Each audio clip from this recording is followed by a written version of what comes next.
Assalamualaikum warahmatullahi wabarakatuh dan selamat sejahtera. Hari ini saya Cikgu Syuhaida akan mengajar kamu bahasa Melayu. Kita akan belajar tentang karangan jenis fakta. Tajuk karangan kita ialah cara-cara mengelakkan kemalangan jalan raya. Sebelum kita pergi kepada tajuk yang akan kita bincangkan, mari kita lihat kaedah menulis karangan fakta. Bagi karangan fakta, setiap perenggan yang ditulis perlulah ditulis dengan lengkap. Perlu ada isi utama, huraian dan contoh. Adalah lebih baik sekiranya dimasukkan peribahasa, simpulan bahasa atau slogan kata. Tapi ini bukanlah suatu keperluan atau kemestian dalam setiap perenggan. Sekarang, mari kita lihat soalan karangan kita hari ini. Soalan karangan. Hampir setiap hari ada sahaja berita tentang kemalangan jalan raya disiarkan di dada akhbar mahupun kaca televisyen. Tulis satu karangan tentang cara-cara mengelakkan kemalangan jalan raya. Panjang karangan perlulah melebihi 120 patah perkataan. Jadi yang akan kita tulis ialah cara-cara mengelakkan kemalangan jalan raya. Bagaimana kita nak menulis pendahuluan? Yang di sini cikgu bagi contoh bagaimana nak menulis pendahuluan. Kita boleh menulis pendahuluan dengan meniru atau mengambil semula penyataan soalan yang diberikan. Di sini kalau kita lihat, cikgu tulis, hampir setiap hari ada sahaja berita berkaitan kemalangan jalan raya disiarkan di dada-dada akhbar. Yang ini tadi ialah penyataan pada soalan yang diberikan. Kemudian kita buat sedikit sambungan, iaitu jika semua pengguna jalan raya prihatin dan mematuhi undang-undang semasa berada di jalan raya, kemalangan dapat dielakkan. Seterusnya, kita nak masuk kepada isi pertama, tapi perlu ada hints sebelum kita masuk ke isi pertama. Jadi, hintsnya ialah kita nak bagi tahu yang kita nak bagi cadangan cara-cara mengelakkan kemalangan jalan raya.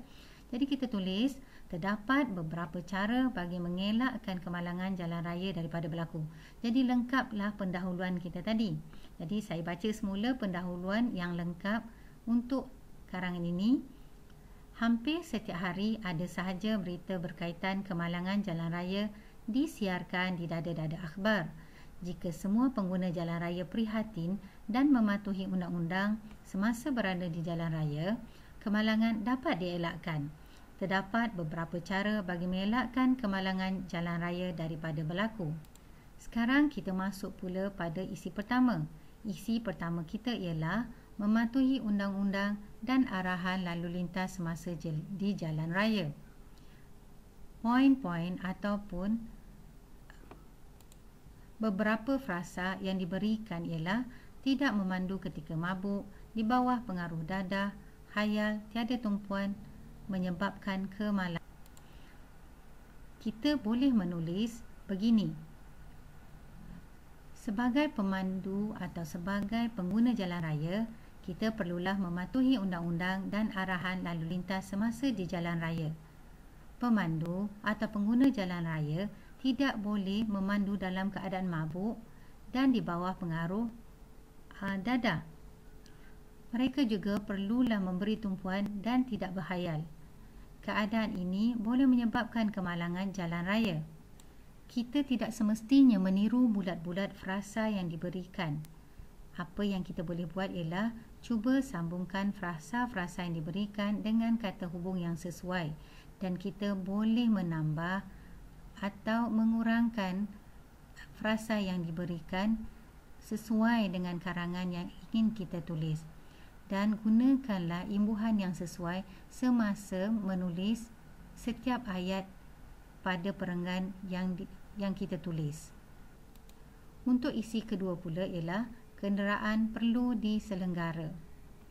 Jadi apa yang kita boleh tulis, yang ni dibagi isi utamanya ialah kenderaan perlu diselenggara. Beberapa frasa yang boleh membantu kamu menulis untuk isi kedua ialah brek dan tayar yang baik, tukar minyak hitam dan minyak enjin, perjalanan lebih selamat, mematuhi had laju. Jadi kita mungkin boleh tulis, setiap kenderaan yang dipandu di atas jalan raya perlu diselenggara. Pemandu perlu memastikan brek dan tayar berada dalam keadaan baik. Kita juga perlu menukar minyak hitam dan minyak enjin setiap kali mengikut kadar yang telah ditetapkan. Ini bagi memastikan perjalanan lebih selamat dan kita perlu mematuhi had laju yang telah ditetapkan semasa memandu kenderaan di jalan raya. Jadi, gunakan kata hubung yang sesuai dan imbuhan yang sesuai ketika menulis karangan atau perenggan untuk isi kedua. Gabungkan frasa-frasa ini dengan baik dan lengkap. Baca semula, ejaan dan huruf besar dan pastikan kita menulis dengan betul. Bagi isi ketiga pula ialah menggunakan kemudahan trafik.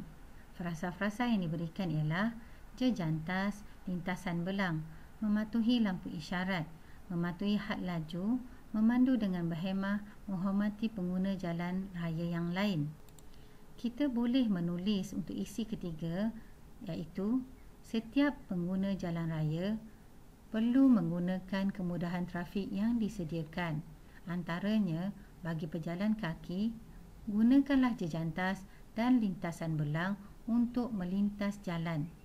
Selain daripada itu, pemandu kenderaan atau motosikal perlulah mematuhi lampu isyarat semasa menggunakan jalan raya.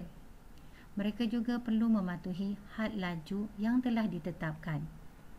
Setiap pemandu perlu memandu dengan berhemah dan menghormati pengguna jalan raya semasa menggunakan jalan raya. Akhir sekali, bagi penutup, kita perlu menyimpulkan keseluruhan isi-isi yang telah kita tuliskan. Dalam karangan ini, cikgu berikan contoh penutup bagi karangan ini. Kemalangan hanya dapat dikurangkan jika pengguna jalan raya dapat mengamalkan sikap sabar, bertimbang rasa serta patuh pada undang-undang jalan raya. Kita perlu berhati-hati di jalan raya kerana malang tidak berbau. Jadi kat sini cikgu masukkan unsur peribahasa iaitu malang tidak berbau. Jadi kita telah menulis karangan jenis fakta yang lengkap dengan adanya pendahuluan, 3 isi utama dan adanya penutup. Cikgu rasa cukup setakat ini penerangan cikgu. Selamat menulis karangan jenis fakta dan tulislah dengan lengkap. Baca semula karangan yang telah ditulis dan pastikan ejaan dan imbuhan yang ditulis adalah benar dan betul. Sekian dahulu daripada cikgu. Assalamualaikum warahmatullahi wabarakatuh dan selamat menulis.